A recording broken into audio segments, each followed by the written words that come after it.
saya tanya, Anda bisa melakukan entry ke CX belum? Ini untuk apa namanya Calvin sama Ali sama Lunardi bisa entry ke CX, masuk ke CX. Kalau kemarin belum sih Pak, cuma nanti mungkin saya bakal coba lagi. Oh kemarin belum ya. Jadi nama Anda itu sudah di CX tapi saya nggak tahu admissionnya diizinkan nggak sama admin ya pakai SSO, gitu ya. Jadi Masih belum bisa Pak, masih belum ya? kelihatannya. Iya masih belum bisa. Nah itu yang jadi apa namanya masalah ya karena autentifikasi dari apa namanya sistem administrasi pendidikan kami itu sangat-sangat apa namanya izinnya sangat susah sekali gitu ya. Jadi meskipun Anda sudah terdaftar di situ gitu ya seperti tabel Excel yang pernah saya sampaikan ya. Tapi untuk masuk ke dalam sistem akademiknya itu susah sekali gitu ya. Mungkin hal yang sama ya dialami oleh beberapa mahasiswa dari ITB yang juga untuk mencoba kemarin tuh memberikan mendapatkan akses ke apa itu kalau di UGM namanya si master ya gitu ya. Jadi memang begitulah gitu ya. Jadi untuk program kalau misalnya baru dijalankan ini memang permasalahannya itu adalah terkait dengan apa namanya bagaimana mereka bisa masuk ke dalam sistem IT yang ada gitu ya. Tapi nanti kita coba apa namanya. Pun demikian sebenarnya kalian juga sudah diberikan akses ke EduNext gitu ya. Tapi sekali lagi kita tidak akan menggunakan EduNext untuk kali ini. Jadi semua material itu akan saya sampaikan ke MS Team. Nah juga ternyata MS Team juga kalian nggak bisa juga ya aksesnya ya. Mungkin kalau misalnya pakai email biasa gitu Pak, bisa nggak? Sebenarnya sudah saya daftar kemarin. Gimana? Bisa? Pada nggak bisa Belum, masuk juga ya? belum Pak. Ya, jadi oke, itu yang pertama yang terkait dengan absensi ya. Oke, jadi absensi untuk absensi silahkan dilakukan. Ini saya buka sampai dengan nanti jam 8 malam gitu ya. Jadi kalau misalnya terlambat tidak usah apa namanya ngontak saya Pak, minta diperpanjang. Oh, sudah saya perpanjang sampai jam 8 malam gitu ya. Terus kemudian yang kedua gitu ya. Nah ini gitu ya. Ada materi tambahan yang saya sampaikan ke MS Team gitu ya untuk kelas 02 gitu ya. Mungkin ini saya share screen aja ya. Ya, saya share screen. Oke, apakah sudah terlihat?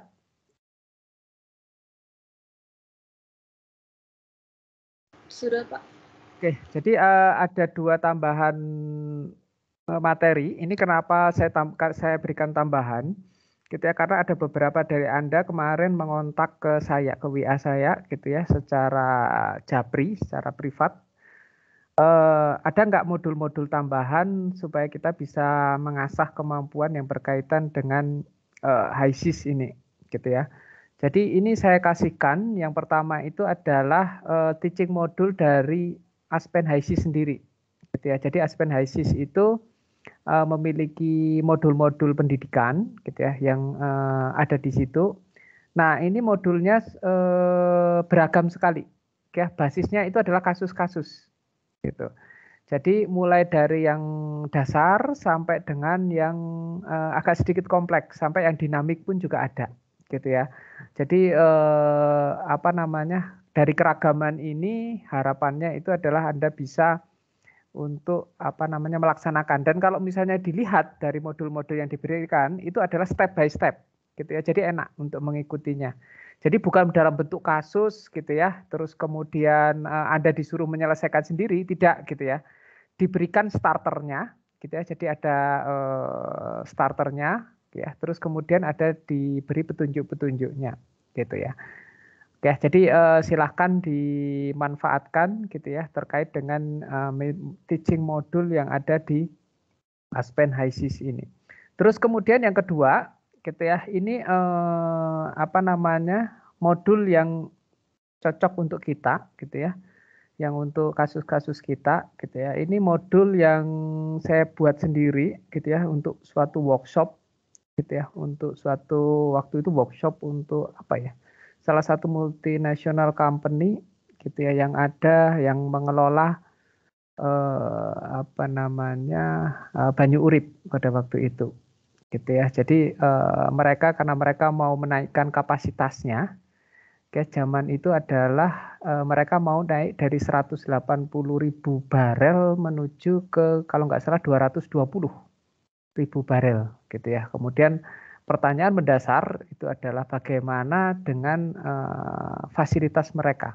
Apakah fasilitas mereka masih bisa digunakan untuk mengolah apa namanya kenaikan produksi tersebut ya.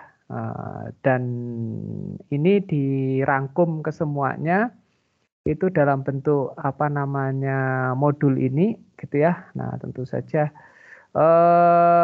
jadi ini ada beberapa yang sebenarnya materinya masih tidak saya tutup gitu ya untuk company dan apa namanya nama fasilitasnya. Jadi sekali lagi kita punya NDA ya, non disclosure agreement gitu ya, secara gentleman gitu ya, dalam artian karena kita manfaatkan ini untuk pendidikan gitu ya. Jadi gentleman agreement kita itu adalah jangan ini disebar luaskan begitu ya. Jadi murni hanya saya sampaikan ini karena kita ingin meningkatkan kapasitas kita gitu ya. Jadi untuk pembelajaran gitu ya. Pembelajaran kita gitu ya. Oleh karena itu mohon ini modulnya internal kita aja lah gitu ya. Jadi apa namanya kasus-kasusnya dari kasus-kasus yang memang real gitu ya. Apa namanya kalau bisa jangan sampai apa namanya keluar gitu ya. Jadi untuk internal kita aja begitu. Oke, baik. Ada pertanyaan dari materi yang kemarin sebelum saya lanjutkan materinya untuk menyelesaikan model HISIS LNG plan. Ada pertanyaan? Ada yang ingin ditanyakan? Silahkan kalau misalnya yang berhubungan dengan perkuliahan dan juga berhubungan non perkuliahan, teknikal maupun non teknikal. Ada?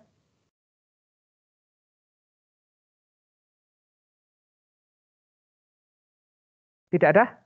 Oke, kalau misalnya tidak ada, oke, kita langsung aja masuk ke materi bagaimana untuk menyelesaikan simulasi yang sudah kita laksanakan kemarin. Ya, jadi apakah aspen HISIS saya sudah terlihat di layar Anda? Sudah ya, Monica ya? Iya Pak, sudah Pak. Oke, sip. Ya. Jadi untuk mengingatkan aja kasusnya apa sih yang akan kita simulasikan di sini, gitu ya. Jadi yang seperti saya sampaikan minggu kemarin, ya, kita itu merupakan salah satu negara penghasil gas alam, gitu ya. Jadi gas alam di Indonesia itu ya jumlahnya sangat banyak. Oleh karena itu sebagian dari gas alam tersebut selain kita manfaatkan di dalam negeri itu juga kita ekspor ya. Nah, tentu saja kalau kita mengekspor itu kita harus memikirkan masalah ruang gitu ya, masalah volumenya gitu ya. Kalau kita mengirimkan dari menggunakan volume berfasa gas ya, itu volumenya besar tetapi secara masanya itu kecil gitu ya, karena densitasnya juga relatif kecil. Oleh karena itu jauh lebih ekonomis gitu ya kalau misalnya kita transportasikan dalam keadaan fasanya itu adalah fasa cair ya. Memang masih ada opsi lain gitu ya, tetapi opsi ini akan sangat susah sekali diaplikasikan, yaitu dengan menggunakan sistem perpipaan gitu ya. Sistem perpipaan itu kalau misalnya dekat gitu ya, seperti halnya dari Sumatera ke mana Singapura gitu ya, yang kita sebut sebagai blok koridor gitu ya. Nah, itu adalah sistem perpipaan kita dari Sumatera ya. Dari ujung Sumatera bagian selatan sampai dengan apa namanya Singapura itu sudah ada gitu ya. Nah, itu bisa gitu ya, kita kirimkan aja dengan menggunakan fasa gas ya. Tetapi Anda bayangkan kalau misalnya kita mau mengekspor gas tersebut ke katakanlah ke Korea atau Jepang yang biasanya menjadi negara-negara importir dari apa namanya LNG kita gitu ya. Bayangkan jaraknya udah terlalu jauh gitu ya. Nah, jarak yang terlalu jauh inilah gitu ya tidak visible kalau misalnya kita bangunkan pipa. Oleh karena itu kita biasanya menggunakan jalur transportasinya itu adalah jalur transportasi dengan menggunakan kargo LNG ya. Nah, sekali lagi ya, kalau dilihat dari mekanisme ini berarti harus menggunakan volume yang kalau bisa kita perkecil. Nah, salah satu yang paling memungkinkan itu adalah kita ubah fasanya dari gas menjadi cair gitu ya. Nah, 400 kali lebih kecil daripada kalau misalnya dia fasanya fasa gas ya. Nah, tentu saja teknologi-teknologi untuk pencairan ini ada banyak gitu ya, tidak hanya satu ya. Itu terbagi menjadi dua yang kemarin saya sampaikan. Ada yang menggunakan external refrigeration, ada yang menggunakan internal atau self refrigeration, gitu ya. Nah, kalau kita berbicara masalah efisiensi, gitu ya. Nah, external refrigeration itu biasanya memiliki keuntungan lebih, gitu ya. Jadi ada keuntungan kalau misalnya kita menggunakan eksternal. Contohnya itu adalah proses di PT Badak gitu ya. PT Badak itu menggunakan prosesnya itu kalau nggak salah EPCI gitu ya, air product gitu ya, yang disebut sebagai C3 MCR gitu ya. Jadi propan kemudian ada MCR di situ ya. Efisiensi yang diperoleh akan sangat tinggi sekali gitu ya, bisa mencapai kalau nggak salah itu nilainya itu adalah 11 sampai 12 kWd per ton LNG gitu ya. Betul ya kemarin ya? Siapa yang kemarin ke Badak? Natasha ya? Ya, kalau nggak salah nilainya itu gitu ya. Nah, tetapi ada pertimbangan lain juga gitu ya. Beberapa perusahaan tidak menggunakan teknologi eksternal gitu ya. Ada yang menggunakan teknologi internal. Ya, pertimbangannya apa di sini gitu ya. Yang pertama gitu ya. Mungkin teknologi ini ya lokasinya itu atau lokasi pabriknya itu terisolasi gitu ya. Di mana kalau misalnya kita harus menyediakan eksternal refrigeran, berarti kan kita harus menyediakan misalnya itu ada C3 MCR tadi ya, berarti kita harus menyediakan propan, harus menyediakan MCR-nya, di mana MCR ini adalah campuran dari nitrogen, dari metan, etan, propan, isopentan, dan lain sebagainya. Gitu ya. Jadi itu yang harus kita sediakan. Nah, kalau isolated itu biasanya itu adalah aduh, jangan terlalu kompleks deh, gitu ya. Jangan kalau bisa itu sekalian aja deh pendinginan sekaligus refrigerasinya gitu. Nah, misalnya seperti itu. Gitu ya. Jadi dia akan mengorbankan efisiensinya, tetapi dari segi kompleksitas prosesnya itu akan jauh lebih sederhana, gitu ya. Atau kalau misalnya Anda pernah dengar gitu ya, teknologi-teknologi yang digunakan di misalnya di offshore gitu ya, itu semuanya menggunakan basisnya itu adalah refrigeran nitrogen gitu. Padahal kalau misalnya lihat tuh nitrogen gitu ya, nitrogen ini kan kapasitasnya itu CP-nya kecil Pak, gitu ya. Apalagi dia itu nantinya akan menggunakan sensibelnya dia, gitu ya, menggunakan sensibelnya dia untuk apa namanya proses pendinginannya, ya. Tapi kalau misalnya kita lihat kenapa refrigerannya dengan menggunakan nitrogen? Kalau kita kemarin ngelihat gitu ya, MCR itu kan bagusnya karena dia punya CP-nya itu tinggi, gitu ya, heat capacity-nya itu tinggi. Ya, jadi kalau misalnya heat capacity-nya tinggi, yang terjadi itu adalah jumlah refrigeran yang bersirkulasi itu akan semakin kecil. Tapi kalau nitrogen kan enggak. Ya, tapi nitrogen ini memiliki kebagusan atau keunggulan dari sisi safety, gitu ya. Jadi kenapa? Kalau misalnya ada percikan dan lain sebagainya, minimal sisi refrigeran ini akan aman atau tidak memberikan risiko tambahan terhadap resiko keselamatan, gitu ya. Jadi itu salah satu pertimbangannya kenapa di offshore, gitu ya, proses offshore atau proses-proses berbasiskan nitrogen itu masih banyak juga digunakan, ya. Misalnya single atau dual nitrogen cycle gitu. Dari prosesnya itu ada yang namanya itu dari Mustang Company gitu ya. Mereka main di situ gitu ya dengan menggunakan nitrogen cycle gitu ya. Nah, itu adalah contoh-contoh ya perkembangan dari teknologi pencairan LNG gitu ya. Bentuknya itu seperti apa gitu ya. Jadi banyak sekali pertimbangannya gitu ya. Jadi kita tidak bisa, wah udah deh saya pinginnya itu efisiensinya saja gitu ya. Kalau base load kapasitas tinggi seperti halnya Tangguh gitu ya, terus kemudian di Bontang, ya, mereka pasti akan memikirkan efisiensi. Tapi berbeda kalau misalnya katakanlah kita itu memikirkan masalah yang itu adalah ternyata lokasinya isolated gitu ya. Ya, nah ke depan gitu ya, ini nanti banyakan itu adalah teknologi-teknologi LNG itu adalah modular, gitu ya. Jadi teknologi modular itu yang sebenarnya skalanya kecil-kecil, tapi nanti bisa dipindahin kemana-mana, gitu ya.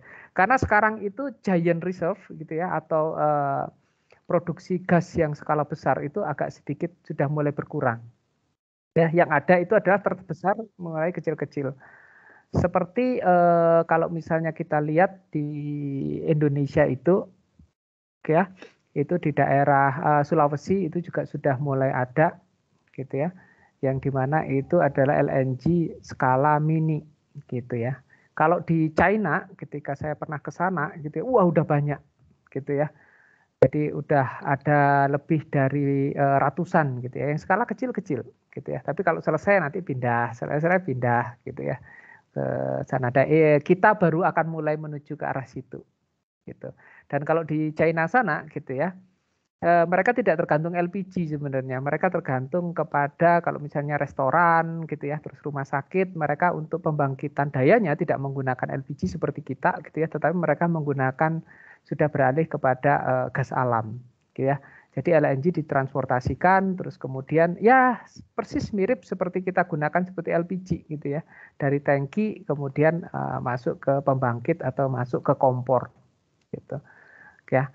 Jadi memang secara BTU gitu ya, itu masih kalah dengan LPG gitu ya. Tetapi coba Anda bayangkan ya, dalam deretnya itu kalau misalnya Anda menemukan gas alam jumlah terbesar itu 80% itu pasti metan.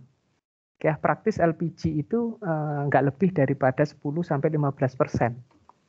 Gitu ya. Jadi kalau misalnya kita bisa beralih ke metan itu jauh lebih secara reserve gitu ya, itu pasti jauh lebih besar gitu ya cadangan kita. Oke. Nah, untuk kali ini saya akan fokus kepada kasus apa namanya?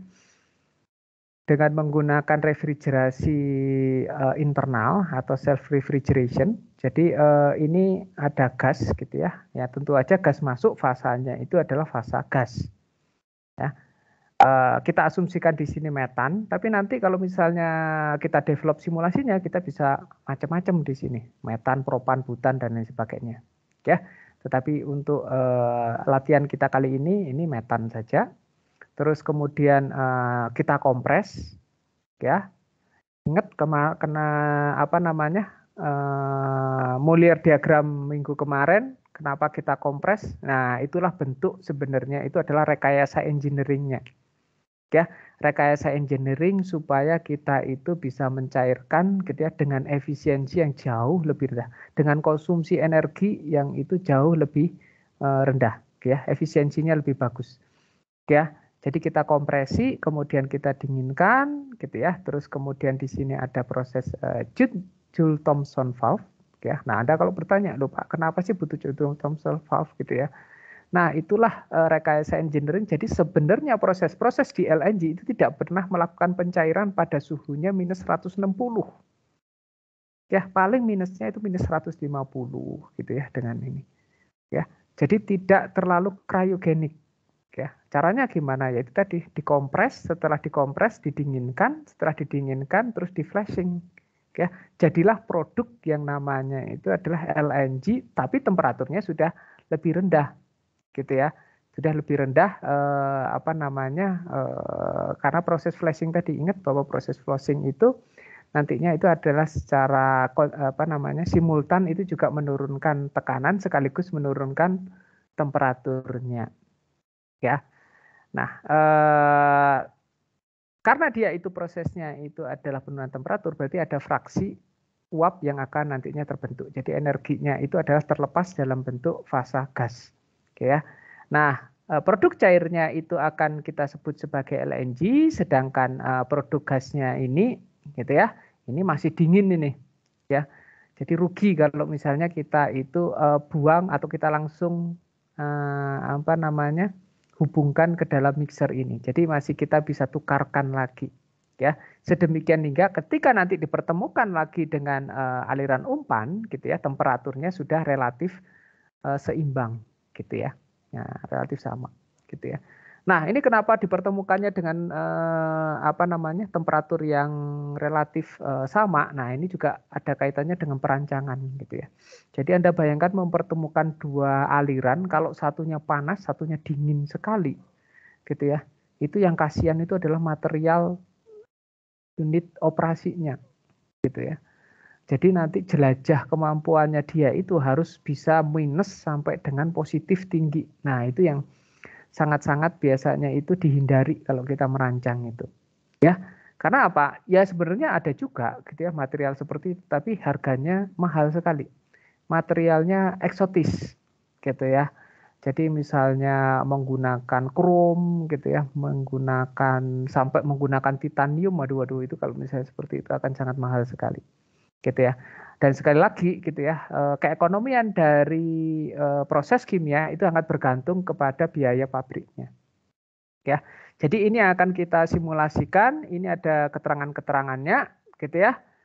Jadi di sini ada pertanyaan yang harus kita jawab ya. Ternyata ini tekanan ini menjadi variabel proses di sini gitu ya. Coba Anda eksplorasi gitu ya, misalnya dari 20 sampai 100. Ya, yang benar tuh berapa sih tekanannya gitu ya. Ya. Ternyata di sini harus kita eksplor. Kemudian ada catatan juga gitu ya, minimum approach itu 5, terus delta P peralatan itu adalah 0 kg ya. Nah, kemarin pada saat kuliah yang sama untuk kelas internasional, saya penasaran ini sebenarnya ini. Minimum approach ini apa sih? Kepakainya untuk unit operasi apa? Ada yang bisa membantu saya memberikan jawaban? Di sini ada catatan gunakan minimum approach 5 derajat Celcius. Ada yang tahu minimum approach itu kepakainya di unit apa?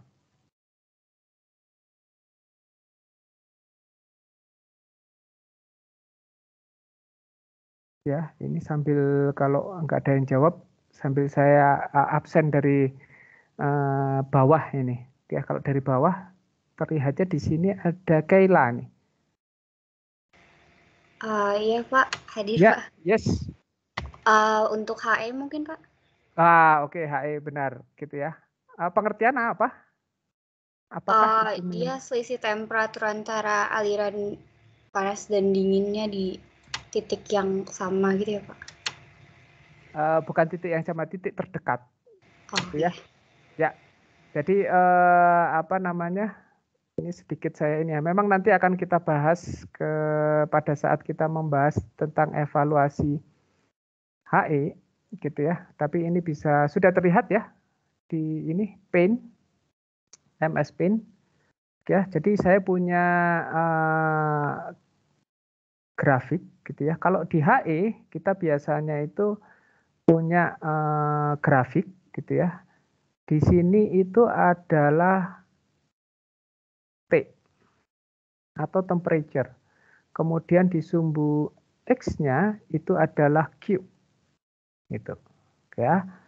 Nah, apa yang kita bisa buat gitu ya di dalam grafik ini gitu ya, itu menggambarkan profil temperatur sebagai fungsi dari Q. Q itu adalah panas yang nantinya akan ditransfer dari fluida panas ke fluida dingin atau jumlah panas yang diterima oleh fluida dingin dari fluida panas gitu ya. Nah, ini biasanya kalau yang panas itu ini gitu ya, misalnya katakanlah sebentar. Ya, saya pakai ini aja. Oke, katakanlah seperti ini. Nah, gitu ya. Nah, fluida dingin itu biasanya biru gitu. Nah, seperti ini. Gitu ya. Nah, yang merah ini sebagai hot fluid. Ya, sedangkan yang biru ini kita sebut sebagai cold fluid. Ya. Nah, minimum approach itu yang mana gitu ya? Yang disebut dengan minimum approach itu adalah nah ini dekik gitu ya. Atau titik di mana jarak antara hot fluid dengan cold fluid itu yang paling pendek gitu ya, paling dekat gitu. Ya, jadi kalau misalnya kita lihat di sini gitu ya. Nah, ini saya sedikit mengulang nih, tapi enaknya kuliah ini adalah kita merefresh kembali nih apa yang kita dapatkan. Jadi efisiensi di dalam HE kalau misalnya Anda lihat gitu ya, itu akan sangat bergantung sekali gitu ya pada yang namanya luasan area ini.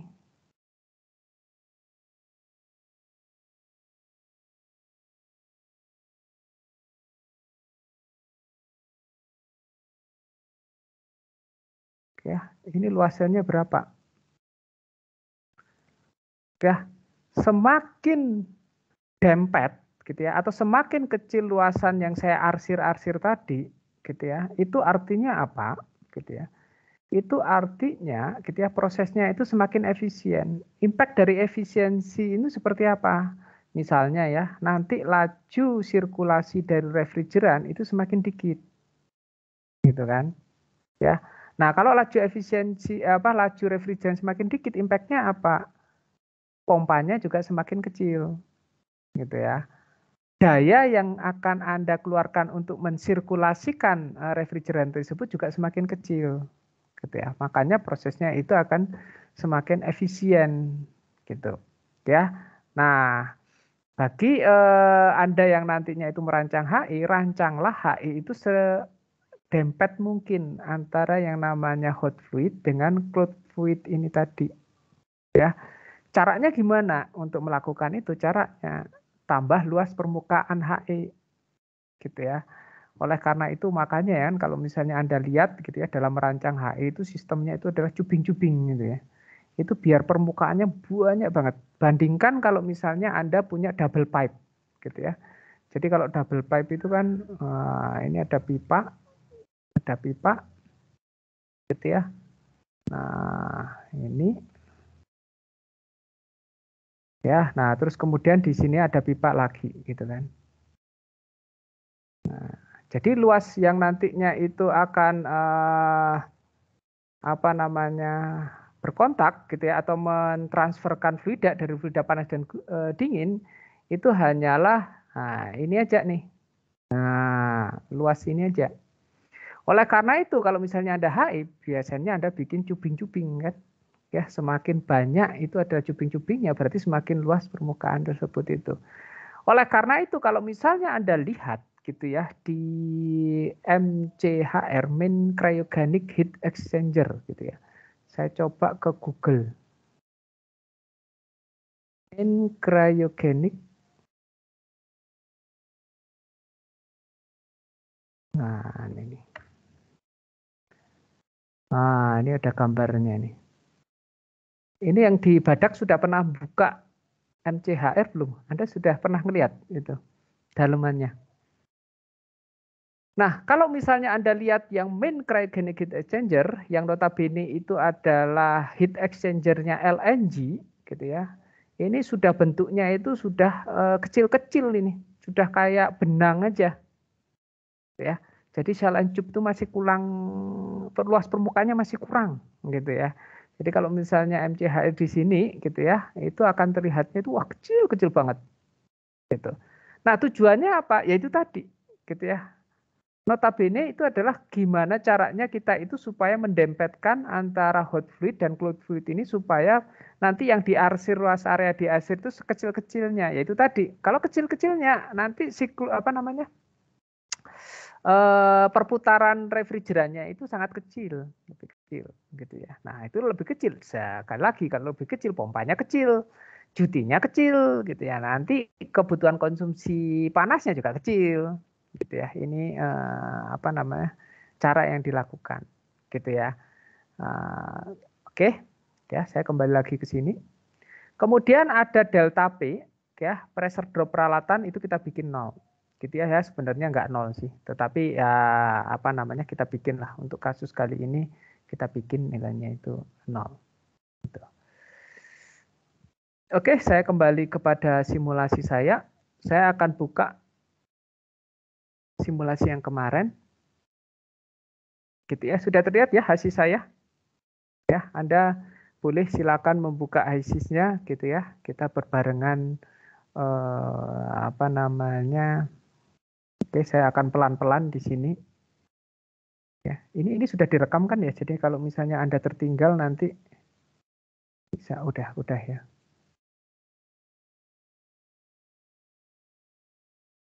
Oke.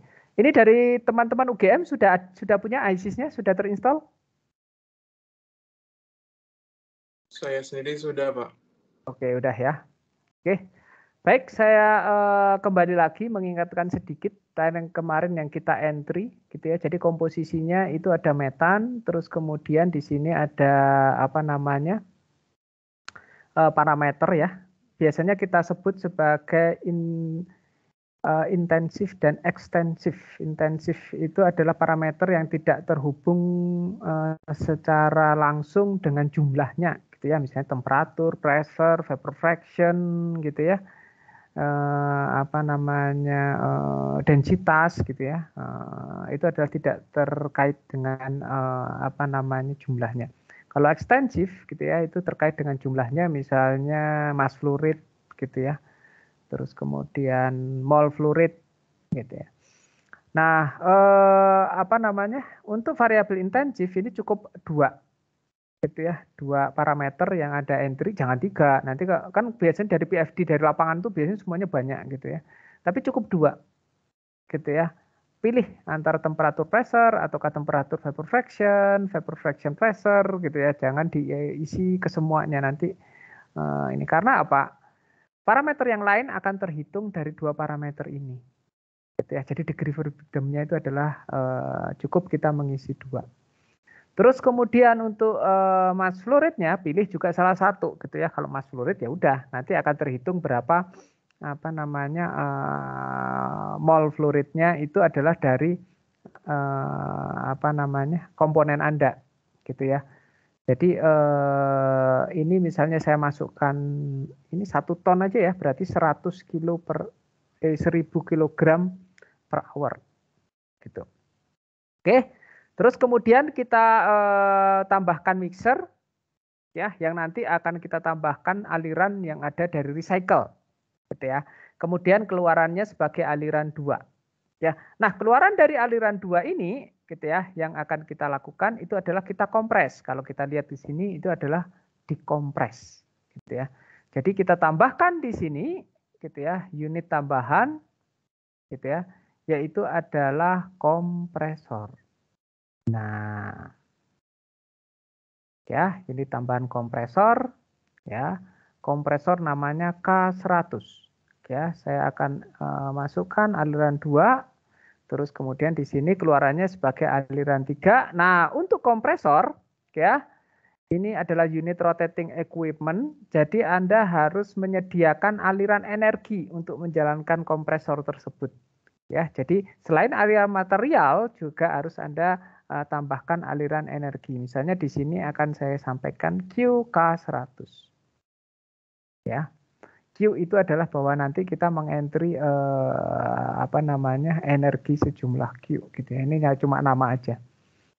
Nah, coba Anda perhatikan di dalam kita mendefinisikan kompresor ini, gitu ya, itu ada parameter, gitu ya. Jadi kita coba klik parameter di sini, ya.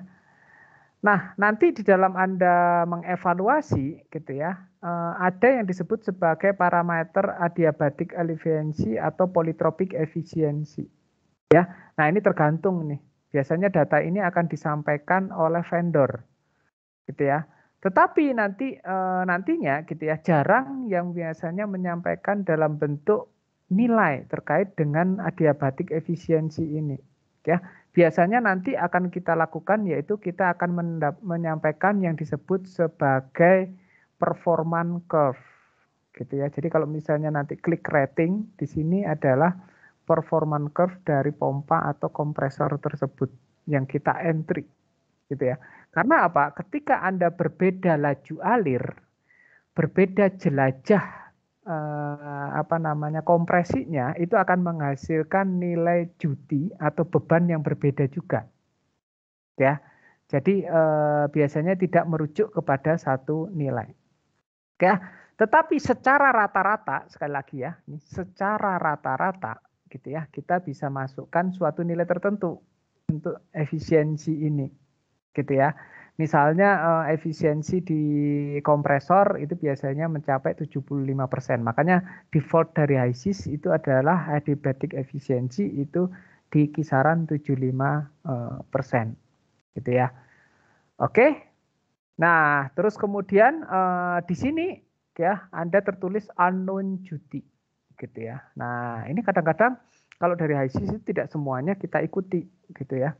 Biasanya justru kebalikannya, kita itu ingin tahu berapa duty kalau misalnya kita itu ingin mengkompresi menjadi suatu keluaran dengan tekanan tertentu, ya. Oleh karena itu jangan kita mengisi di sini, tapi kita isi saja keluarannya itu ingin tekanan berapa, gitu ya. Nah, ini disebutkan sebenarnya bahwa tekanan ini nantinya ini harus kita explore, gitu ya. Eksplorasi pengaruh perubahan tekanan P3 dari 20 sampai 100. Ya, kalau gitu saya kasih lah kira-kira ya nilainya 70 lah, gitu. Saya nggak tahu nih benar atau enggak, gitu ya. Jadi nanti kita explore aja nanti. Jadi ini initial guess dari saya, ya. Jadi tebakan awal dari saya kasih aja 70 kilo, gitu ya. Nah, kalau misalnya Anda lihat di sini, ya, wah temperaturnya langsung melonjak, ya. Persis seperti yang kemarin kita gambarkan, gitu ya. Jadi begitu kita menaikkan temperatur, menaikkan tekanan, temperaturnya ikut-ikutan naik, gitu ya. Jadi kalau kita naikkan tekanan, temperaturnya ikut-ikutan naik, ya. Karena apa? Ya itu tadi, gitu ya. Tidak ada kompresi, gitu ya, yang kita jalankan dalam kondisi isotermal, gitu ya. Jadi temperaturnya juga naik, konsekuensi dari kita juga memberikan energi di sini, ya. Nah, kenaikan temperatur di sini, ya, ini akan kita turunkan dengan menggunakan cooler ini, ya.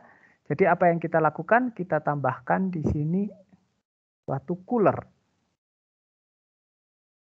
ya. Didinginkan sampai berapa? Didinginkan sampai temperaturnya 30 derajat Celcius. Nah, ini biasanya pendinginan tahap pertama itu kita bisa menggunakan yang namanya pendinginan dengan menggunakan cooling water atau dengan menggunakan air cooler, gitu ya, bergantung ya tersedianya itu apa, gitu ya. Kalau di badak sana air laut itu melimpah, kalau di Tangguh itu kalau nggak salah dengan menggunakan air cooler, gitu ya. Jadi bergantung situasi dan kondisi, gitu ya. Tetapi kenapa dua utilitas media pendingin itu yang dipakai? Ya karena yang paling murah, gitu ya. Air itu melimpah, ya, udara juga melimpah, ya. Oleh karena itu tidak perlu sampai menggunakan refrigeran. Oke, ya, ini inletnya 3, keluarnya sebagai 4. Nah, ini juga sama, gitu ya. Karena cooler itu berarti dia akan mengambil panas, gitu ya. Jadi kita sampaikan juga aliran energinya. Misalnya di sini QE100.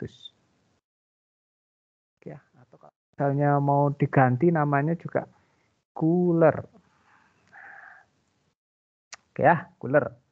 Terus kemudian kita lihat parameternya. Parameter yang ditanyakan itu adalah delta P-nya berapa nih. Tadi udah disampaikan gitu ya di dalam catatan deskripsi kasus kita, delta P-nya itu adalah 0. Ya, jadi kita masukkan aja delta P-nya 0. Wah, Pak, masih kuning, Pak. Iya, masih kuning. Kenapa masih kuning gitu ya? Ya karena kita belum mendefinisikan berapa outlet temperaturnya. Ya. Jadi kita set outlet temperaturnya itu adalah 30 sesuai dengan kasusnya. Nah, begitu kita masukkan 30, nah sudah dia terdefinisi. Gitu ya. Oke. Aliran 4. Terus kemudian apa yang terjadi dengan aliran 4? Aliran 4 ini akan dipertukarkan lagi panasnya. Ya. Sampai dia masuk ke dalam kubahnya. Ya, jadi kubah kalau kita lihat kemarin itu kan masuk ke dalam kubah termodinamikanya dengan menggunakan gas-gas heat exchanger, gitu ya. Jadi kita siapkan aja di sini ada gas-gas heat exchanger. Ya, aliran masuknya udah. Ya, aliran heat exchanger ini masuknya itu aliran 4. Keluarnya aliran 5. Dipertukarkan nanti dengan aliran gas dari separator itu adalah aliran 8 dan aliran 9. Ya, kita siapkan aja lah dulu. Ya. Nah, kalau misalnya kayak gini biasanya Pak membingungkan gambarnya. Kalau membingungkan gambarnya, kita klik kanan dulu terus kemudian change icon. Nah, kita ganti gambarnya yang seperti ini. Nah, klik. Nah, Pak masih membingungkan, kita rotate. Klik. Nah, masih bingung lagi. Nah, udah nggak bingung. Ya. Kalau seperti ini kan enak melihatnya. Oke, baik. Terus kemudian apa yang kita lakukan di sini? Ya. Kita coba lihat parameter. Sekilas kita lihat parameter. Ya. Nanti kalau misalnya berhubungan dengan HE, nanti kita akan berkenalan dengan yang namanya itu adalah apa namanya rigorous evaluation, ya, rigorous cell and tube, gitu ya. Atau kalau misalnya dengan menggunakan software lain ada yang namanya HTRI, gitu ya. Kalau misalnya di HISIS itu namanya biasanya dikenal sebagai EDR, Exchanger Design Rating, gitu ya. Itu nanti. Oke, tapi kita masuk dulu ke parameter. Ya, di parameter ini sama sebenarnya. Apa yang kita lakukan, kita definisikan pressure drop-nya. Nah, ya, ini pressure drop-nya tadi disampaikan delta P-nya dibuat 0. Ya, tapi mungkin dari sebagian Anda yang protes, Pak, delta P itu nggak 0, ya oke lah. Ya, nanti kalau misalnya kita masuk ke kasus yang lebih real, gitu ya, kita akan lihat, gitu ya. Di workshop itu termasuk ada satu kasus di mana itu adalah kasus real untuk melihat apa namanya kapabilitas dari heat exchanger. Ya, oke, kita set 0, ya. Nah, terus kemudian apa yang kita lakukan? Ya, kita lihat terlebih dahulu, kita lanjutkan terlebih dahulu untuk menyelesaikan apa namanya unit operasinya. Nah, keluaran dari 5 ini masih kita akan tambahkan yang namanya GT valve atau Joule-Thomson valve. Gitu ya. Jadi ini nanti akan kita tambahkan aliran 5, terus kemudian ini aliran 6. Ya. Nah, ini ada keterangan gitu ya kalau di kasusnya itu diekspansi dengan menggunakan GT valve ke tekanan awal. Ya. Berarti tekanan awalnya ini tadi tekanannya 1,2 kita naikkan ke 70 gitu ya. Nah, diekspansi lagi kembali lagi ke tekanan awal persis seperti yang kemarin kita gambarkan di dalam kubah termodinamika dari. Jadi kita kembalikan lagi ke tekanannya itu adalah di kisaran 1,2. Ya, nah ini pasti ada pertanyaan kok masih hijau muda ini, enggak, belum ini. Nah, nanti aja dulu. Ya. Terus kemudian keluaran dari 6 ini akan terbentuk 2 fasa, jadi akan kita tambahkan di situ separator. Ya, separator inletnya itu adalah 6. Untuk sisi vapornya itu adalah 8. Ya, sedangkan produk LNG-nya itu kita kasih aliran 7. Ya, atau kalau nggak mau 7 ya deh. Saya kasih ini adalah produk LNG.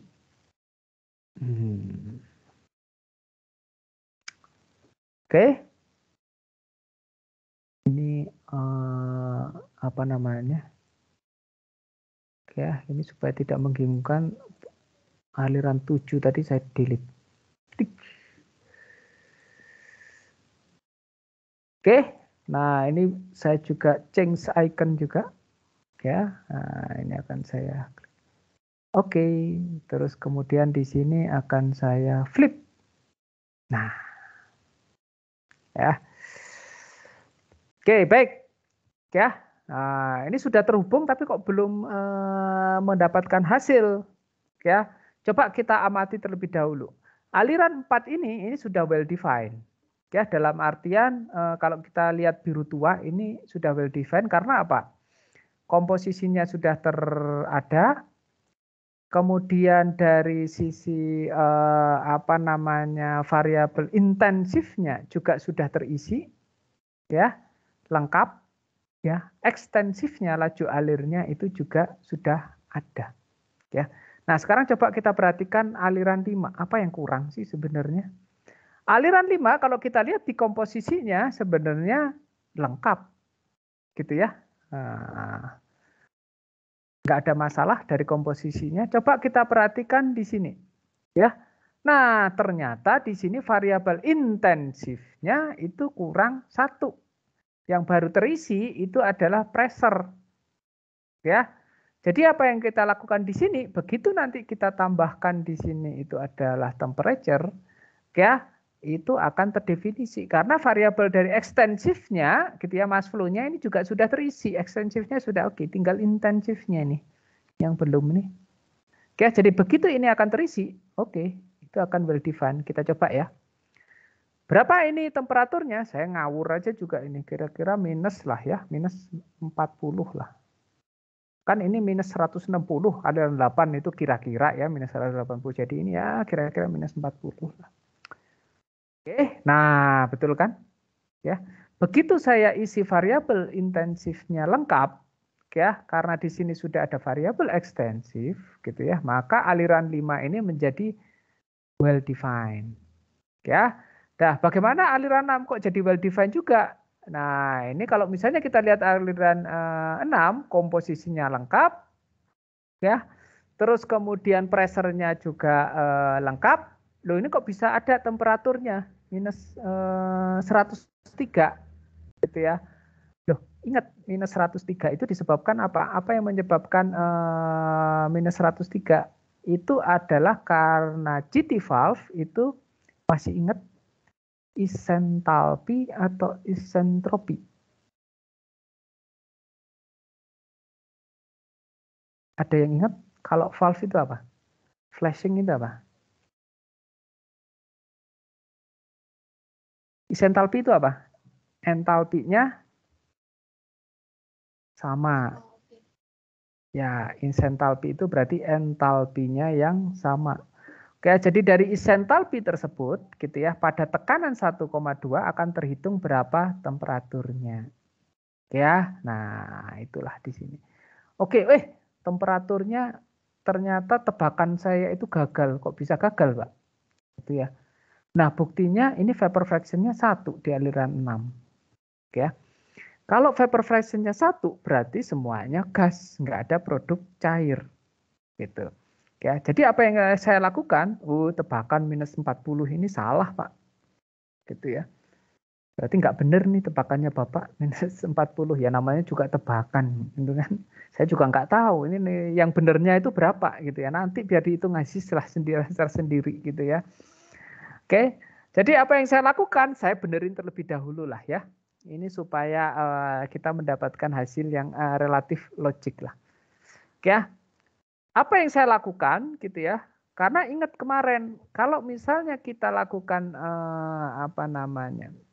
Pendinginan lebih lanjut, kita harus masuk ke dalam kubah gitu ya.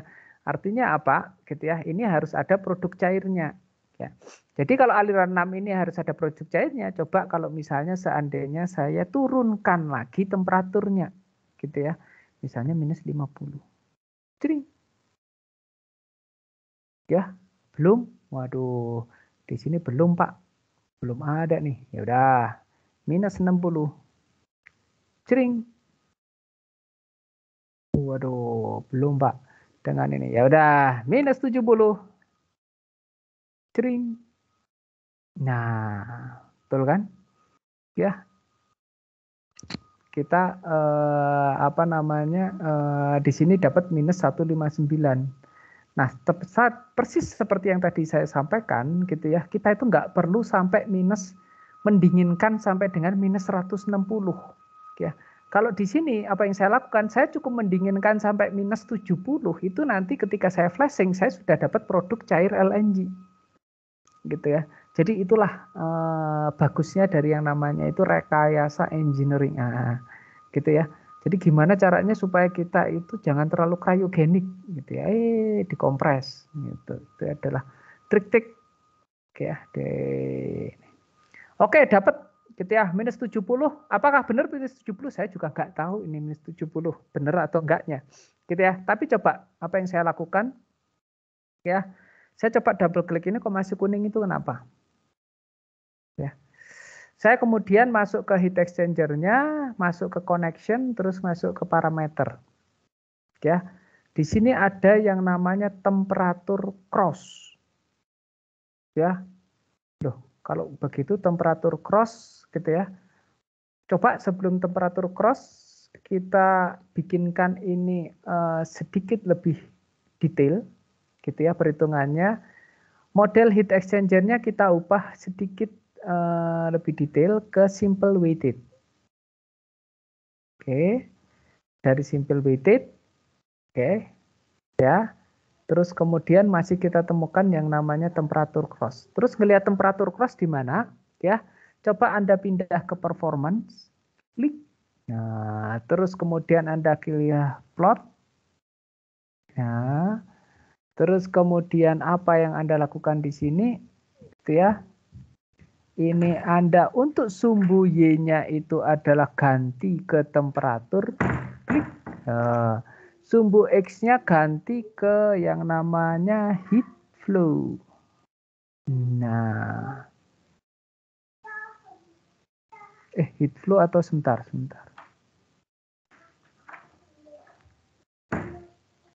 Oke, kita pakai entalpi aja. Kenapa heat flow ini? Ya, kalau misalnya kita lihat,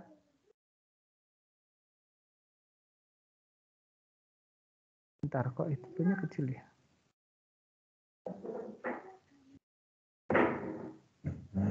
Ini satuannya terlalu kecil nih. Ini yang menyebabkan temperatur cross. Ya, jadi apa yang terjadi di sini kalau misalnya kita lihat ya, aliran 45 ini warnanya apa nih? Oh, warnanya hijau. Aliran 45 ini adalah aliran panas. Gitu ya. Aliran panas itu lokasinya itu haruslah berada di atas aliran dingin. Ya, aliran 89. Jadi yang warnanya hijau ini harus berada di atas warnanya kuning. Ya. Tetapi apa yang terjadi di sini pada suatu titik, ada titik di mana di sini ini ya dia itu bertabrakan, crossing ya.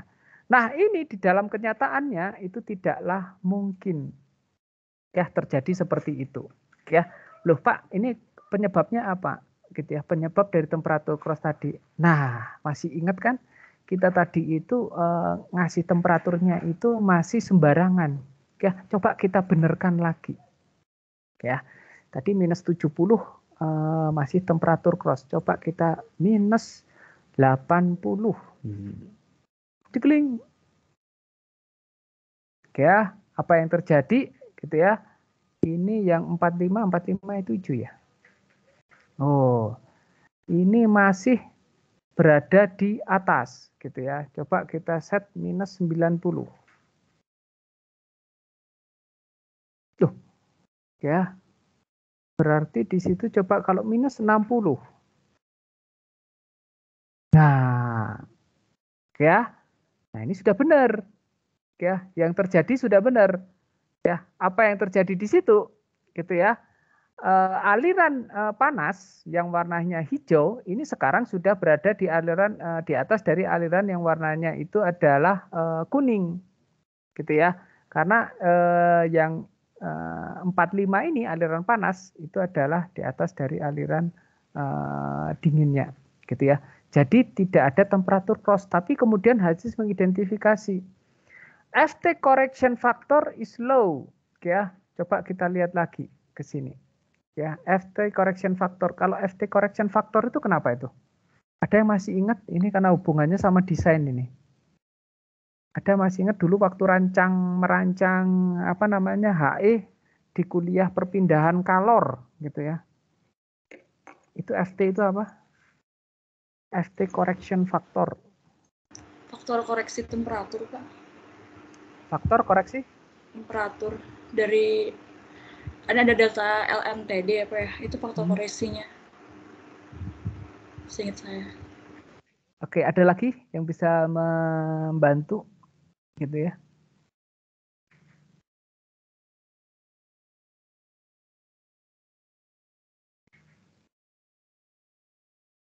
Ya, apa itu FT correction?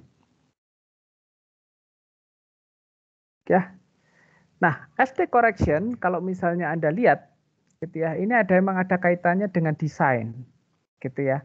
Dan memang benar tadi ada hubungannya juga dengan temperatur, gitu ya. Coba kita lihat apa sih yang maksud di sini adalah cup pass, terus kemudian satu shell pass, gitu ya. Ada yang masih ingat, gitu ya. Jadi kalau misalnya saya punya HE, coba ya, saya berusaha menggambarkan HE dengan benar. Ya, biasanya di sini akan kita punya yang namanya seperti ini. Ya, terus kemudian ada yang namanya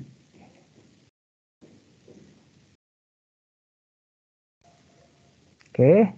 Terus kemudian apa yang saya punya di sini? Nah, ini saya agak susah nih menggambarkannya. Nah, seperti ini kan ya.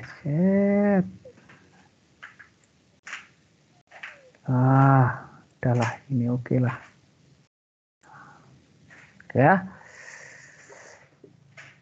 Ini akan masuk dari arah alirannya itu adalah ini untuk di bagian cup, keluarannya adalah bagian sini. Ya. Terus kemudian ya bagaimana untuk utility yang lain akan masuk dari area sini. Makanya kadang-kadang kita ada yang ini itu adalah ada di sini itu adalah nozzle. Nozzle masuk terus ini nozzle keluar. Ya. Ini di sini ada masuk dari sini. Terus keluarnya itu adalah dari sini. Jadi ini adalah untuk fluida yang pertama, F1. Ya, saya bikin aja warnanya itu warna biru. Terus kemudian di sini itu adalah untuk fluida 2.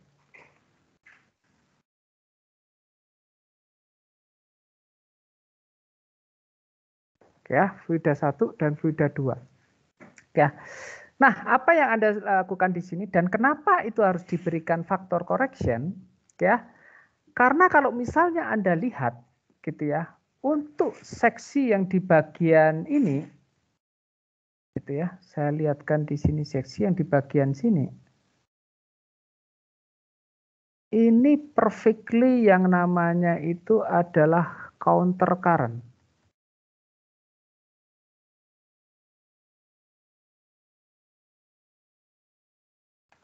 Oke, tetapi ada bagian gitu di mana itu di bagian sebelah sini ini malah justru menjadi co-current.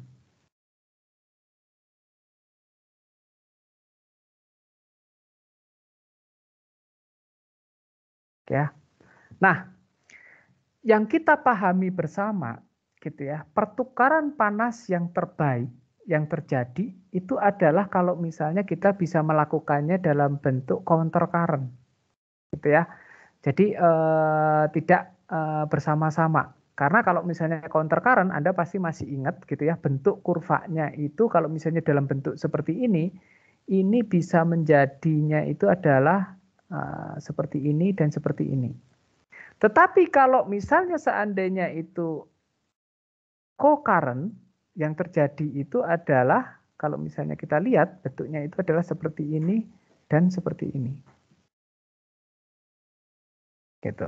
Ya, di mana efektivitas transfer panas kalau misalnya counter current gitu ya, itu jauh lebih baik daripada yang co-current. Ya. Karena kondisi inilah, makalah kalau misalnya kita mendesain, diintroduce-lah yang namanya FT correction. Gitu ya. Kita harus mengkoreksi ya. Karena kita tidak bisa ideal 100% counter current gitu ya. Di sini ada faktor co-current-nya. Ya. Nah, oleh karena itu kalau misalnya kita lihat di dalam perhitungan HISIS, dia itu langsung memberikan yang namanya itu FT correction. Gitu ya. Tapi untuk kali ini kita tidak perlu akomodir FT correction itu, nanti kita bagian inilah modul yang berhubungan dengan heat exchanger gitu ya. Tapi ini supaya tidak penasaran ya. Saya uncheck saja. Nah, begitu di uncheck terus kemudian selesai gitu ya. Oke, jadi perhitungannya sebenarnya secara mass balance tidak sudah sesuai, tetapi dia menghitung FT-nya itu terlalu kecil gitu. Ya, ini yang perlu nantinya pada saat mendesain atau mengevaluasi kita pertimbangkan, gitu ya. Tapi oke, kita lihat di sini, gitu ya. Sekarang kita coba lihat apakah performanya sudah bagus, gitu ya. Jadi kalau misalnya kita lihat tadi, gitu ya, aliran panas itu berada di aliran dingin, gitu ya. Ini tidak tahu kenapa kok bentuknya dempet kayak gini, nggak bagus ya. Oke, tapi kalau misalnya kita perhatikan lebih lanjut lagi, gitu ya, ini minimum approach-nya masih relatif tinggi, yaitu 33. Ya, padahal tadi kalau misalnya merujuk kepada permasalahan, itu minimum approach-nya cuma 5, gitu ya. Nah, berarti di sini tebakannya juga masih belum cocok juga, gitu ya.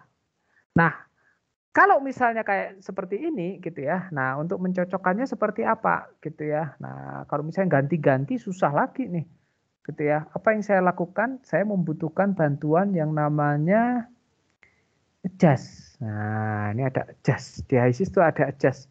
Ini yang bentuknya kayak kunci ini gitu ya. Apa yang mau saya adjust? Di sini tentu saja saya kan tadi itu gonta-ganti yang namanya temperatur aliran 5 nih. Gitu ya, PGRS temperature. Oke. Terus kemudian target saya, nah tentu saja targetnya itu adalah di sini ya, HE-nya itu adalah E100 ya. Terus kemudian E100 itu apa? Ya minimum approach, cari aja nih di sini minimum approach. Nah, nih minimum approach. Saya select. Berapa tadi spesifik targetnya? Ya 5. Nah, gitu ya. Kita 5, terus kemudian kita lihat parameter di sini ya. Nah, kalau saya biasanya ini by ini aja ya, praktikal aja ya. Daripada nanti bolak-balik Anda klik-klik gitu ya, maksimum iteration ditambahin. Step size-nya dikurangin. Ya, tolerance-nya juga dikurangin jadi 0,1. Ya, minimumnya berapa? Ini tidak mungkin temperaturnya itu lebih rendah daripada temperatur dalam sistem. Temperatur terendah dalam sistem kita berapa? Paling itu adalah minus 160. Nggak mungkin kan lebih rendah dari minus 160 ya, masukkan minus 160. tidak mungkin temperaturnya itu lebih tinggi daripada tertinggi yang ada di sistem. Tadi temperatur yang ada di sistem berapa? Oh, bisa sampai 300-an. Ya, kita set di sini 300. Kring. Ya. Nah, ini biarkan dia itu. Nah, tinggal kita lihat ke monitor berapa kali iterasi nih. Banyak juga ya iterasinya. Oke, 206 iterasi, tapi nggak kerasa ya. 206 iterasi, dia menghasilkan sekarang itu minimum average-nya itu adalah 5. Nah, sebenarnya temperatur yang benar itu adalah di minus 66 derajat Celcius. Gitu ya.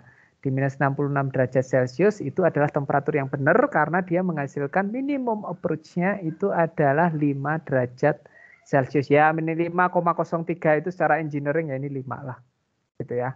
Nah, terus kemudian kita cek di sini, gitu ya. Kita punya produk LNG, sudah punya. Di sini ada produk cairnya. Oke ya. Oke, ada yang ingin ditanyakan sebelum saya lanjut lagi?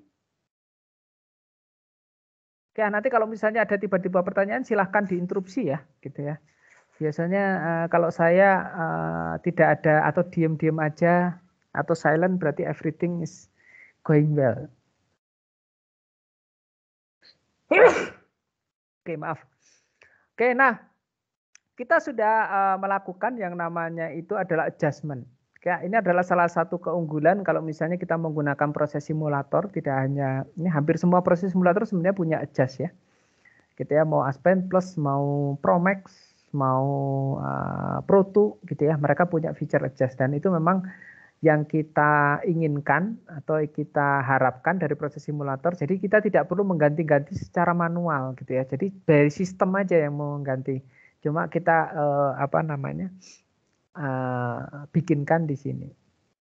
Terus kemudian apa yang terjadi di sini gitu ya. Ini belum selesai. Jadi 9 ini ya, aliran 9 ini kalau dibuang itu rugi kita. Ini masih ada metannya. Metannya masih banyak lagi. Gitu ya. Coba bayangin ini. Masih 900 ton, 0,9 ton itu ya, itu masih produk metan, masa kita buang. Jadi apa yang kita lakukan ya, ya ini kita kembalikan lagi aja. Gitu ya. Apalagi temperaturnya sekarang sudah mirip dengan temperatur 30. Temperatur keluaran di sini adalah 24,97. Ya. Jadi sudah mirip dengan temperatur 30 tadi. Ya.